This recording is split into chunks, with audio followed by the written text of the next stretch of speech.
Tax तीन alphabet का यह शब्द है, पर तुहानू पता है पूरी जिंदगी जिंदगी दे विच एक व्यक्ति टैक्स देंदा रहिंदा है। ते वख-वख प्रकार के जिहड़े टैक्स हुंदे आप सबनूं पता है, income tax, sale tax, corporate tax, property tax, direct tax, indirect tax. आप सबनूं पता है डायरैक्ट ते इनडायरैक्ट टैक्स की फर्क है। जिवें कि आप सबनूं पता कोई भी चीज़ खरीदते हो उसके उपर तुहानूं टैक्स देना पैंदा है। पेन तो लैके गड्डी तक तुहानूं हर चीज़ ते जिस ते खरीदते हो तो टैक्स देना पैंदा है। पर सब तो वड्डी गल है जिंदगी दे विच तुहानूं अपनी जिंदगी दे विच टैक्स तो देना पैंदा है, पर एक व्यक्ति नूं मौत तो बाद भी जिहड़ा है टैक्स देना पैंदा। तो सब तो वड्डी गल है, समय की सब तो वड्डी खबर ये आ रही है भी मौत तो बाद भी व्यक्ति नूं जिहड़ा है टैक्स देना पैंदा है। तुहानूं एक बारी सुन के जरूर हैरानी होई होगी, तुसीं एक बारी जरूर हैरान हो गए होगे मौत तो बाद एक व्यक्ति किस तरीके नाल टैक्स दे सकदा है। तां तुहानूं हुण पूरन समझाते हैं भी किस तरीके नाल सरकार का यह फैसला है भी बंदे नूं मौत तो बाद भी जिहड़ा है टैक्स देना पवेगा। हुण टैक्स की गल करते हैं, लगातार आप सबनूं पता है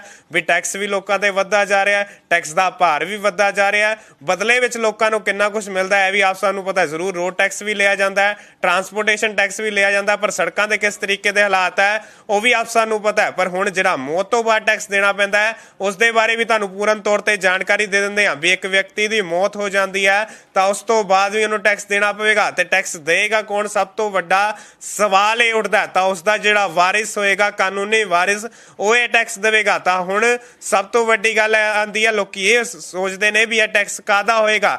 जे एक मृतक व्यक्ति की कोई आमदन होंदी है तो उसनूं इसदा टैक्स देना पवेगा। हुण तुसीं सोचोगे भी बंदे की मौत होगी तो आमदन किस तरीके नाल होएगी, वो भी तुहानूं समझा दिंदे आ भी आमदन किस तरीके नाल होएगी। साल की शुरुआत तो लैके जदों तक उसकी मौत हुई है उन्नी देर तक जिन्नी भी कोई भी कमाई की गई है उस दे उपर टैक्स देना बहुत ज़्यादा जरूरी है। ते जिहड़ा कानूनी वारिस होएगा उसनूं इसदा जिहड़ा है भुगतान करना पवेगा। तुहानूं दस दईए भी ये भारती कानून च भी हैगा भी टैक्स देना बहुत ज़्यादा जरूरी होएगा, नहीं तो उस दे खिलाफ जिहड़ी है कार्रवाई भी किसी प्रकार की भी कार्रवाई भी हो सकती है। हुण इनकम टैक्स सीधे तौर पर गल ये आती है, इनकम टैक्स का आप सबनूं पता है भी उद्देश्य की होंदा है भी काहदे वास्ते जिहड़ा इनकम टैक्स कलैक्ट किया जाता है भी लोकां नूं सहूलत देण वास्ते। पर सहूलत आप सबनूं पता है भी किन्नी कुछ सहूलत जिहड़ी है लोकां नूं टैक्स दे राहीं जिहड़ी मिलदी है ਉਹਦੇ बारे भी आप सबनूं पता है। तो तुसीं पेट्रोल भी ਜਿਹੜਾ ਤੁਸੀਂ ਆਪਣੀ ਗੱਡੀਆਂ ਦੇ ਵਿੱਚ ਪੈਟਰੋਲ ਵੀ ਪਵਾਉਂਦੇ ਹੋ ਉਸ ਤੇ ਵੀ ਵੈਟ ਦੇਣਾ ਪੈਂਦਾ ਹੈ, ਉਹ ਵੀ ਕਹਿ ਸਕਦੇ ਆ ਵੀ ਲੋਕਾਂ ਨੂੰ ਉਹਦਾ ਵੀ ਲਗਾਤਾਰ ਉਸ ਦਾ ਵੀ ਭਾਰ ਪੈ ਰਿਹਾ। ਤੇ ਹੁਣ ਸਿੱਧੇ ਤੌਰ ਤੇ ਇਹ ਜਾਣਕਾਰੀ ਤੁਹਾਡੇ ਨਾਲ ਅਸੀਂ ਸਾਰੀ ਸਾਂਝੀ ਕਰ ਰਹੇ ਆ ਵੀ ਬੰਦੇ ਨੂੰ ਮੌਤ ਤੋਂ ਬਾਅਦ ਵੀ ਜਿਹੜਾ टैक्स देना पै रहा है। इस समय सब तो वड्डी गल करिए तो सोशल मीडिया ते फोटोज बहुत ज़्यादा वायरल हो रही है जिस दे विच कहा जा रहा भी बंदे नूं मौत तो बाद भी जिहड़ा टैक्स देना पैंदा। तां हुण तुहानूं समझा रहे हैं भी किस प्रकार नाल उस व्यक्ति नूं जिहड़ा है टैक्स देना पैंदा। मतलब कि साल की शुरुआत तो लैके जदों तक जदों उसकी मौत हुई है उस महीने तक जे उसने कोई भी कमाई की है, जे उसकी कमाई दे विचों उसनूं टैक्स देना पवेगा अते वारिस ही जिहड़ा है उसका टैक्स देवेगा। ਅਤੇ ਸਭ ਤੋਂ ਵੱਡੀ ਗੱਲ ਇੱਕ ਹੋਰ ਤੁਹਾਨੂੰ ਗੱਲ ਦੱਸ ਦਿੰਦੇ ਆ, ਵਾਰਿਸ ਕੋਲ ਪ੍ਰੋਪਰਟੀ ਵੀ ਆਂਦੀ ਹੈ। ਜਿਵੇਂ ਕਹਿ ਸਕਦੇ ਆ ਜੇ ਵਾਰਿਸ ਕੋਲ ਪੈਸੇ ਵੀ ਆਂਦੇ ਆ, ਪ੍ਰੋਪਰਟੀ ਵੀ ਆਂਦੀ ਆ, ਤਾਂ ਕਮਾਈ ਦੇ ਵਿੱਚੋਂ ਅਗਰ ਉਸ ਤੋਂ ਬਾਅਦ ਵੀ ਉਹ ਕਮਾਈ ਕਰਦਾ, ਉਸ ਤੋਂ ਬਾਅਦ ਵੀ ਕੋਈ ਕਮਾਈ ਕਰਦਾ ਹੈ ਤਾਂ ਉਸ ਤੇ ਵੀ ਉਸ ਨੂੰ ਟੈਕਸ ਦੇਣਾ ਪਵੇਗਾ। ਮਤਲਬ ਕਹਿ ਸਕਦੇ ਆ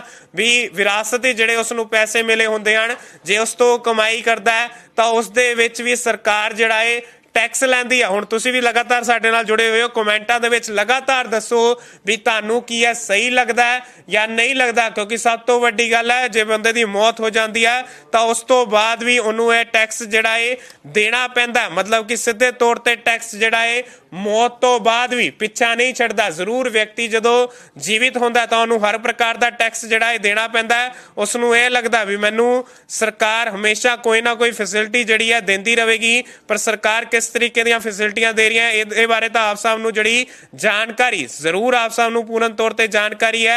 तो ये गल दस रहे हैं भी कानून दे विच भी जे गल करिए कानून दे विच भी लिखिया होया है भी मौत तो बाद भी व्यक्ति नूं जिहड़ा है टैक्स देना पवेगा। मतलब मौत तो बाद भी टैक्स जिहड़ा है पिछा नहीं छड्डदा, बल्कि उहदा वारिस जिहड़ा बनदा है उसनूं यह टैक्स देना पवेगा। जिन्नी भी उसने कमाई की होवेगी उसदा उसनूं टैक्स दा जिहड़ा है भुगतान करना पवेगा।